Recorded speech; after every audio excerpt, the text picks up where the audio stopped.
Hi everyone, this is Amy Daigle again from East Alexander Middle School. I'm going to speak about what questions that I have moving forward. And my biggest question might seem simple to some, but it's definitely something I just don't know the answer to. And that is, how do I go about determining what professional organizations would be good for me to join or how to join them? We have RISA and whatnot that's for administrators, but I really don't hear any of our local administrators talking about other professional organizations that they are members of. So I'm kind of concerned about that.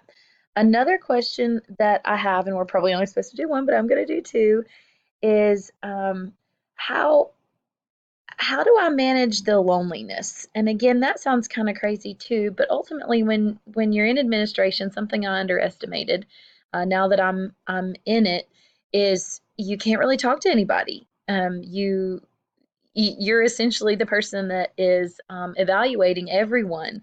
And there's moments that you need to vent too. And I'm very fortunate because as an AP, I have a principal that I can do that with. But a lot of our elementary schools in the area don't have assistant principals.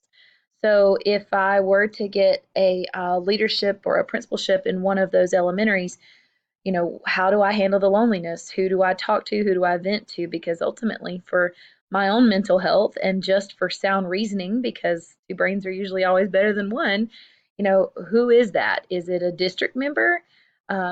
I've kind of always been advised that you keep your district at the level that you want them as far as how much you want them to know and don't know. And I wouldn't want to go venting to them every time I needed to do something. So those are two big concerns that I have moving forward, and I look forward to any advice that any of you may have to help me with that. Have a good night.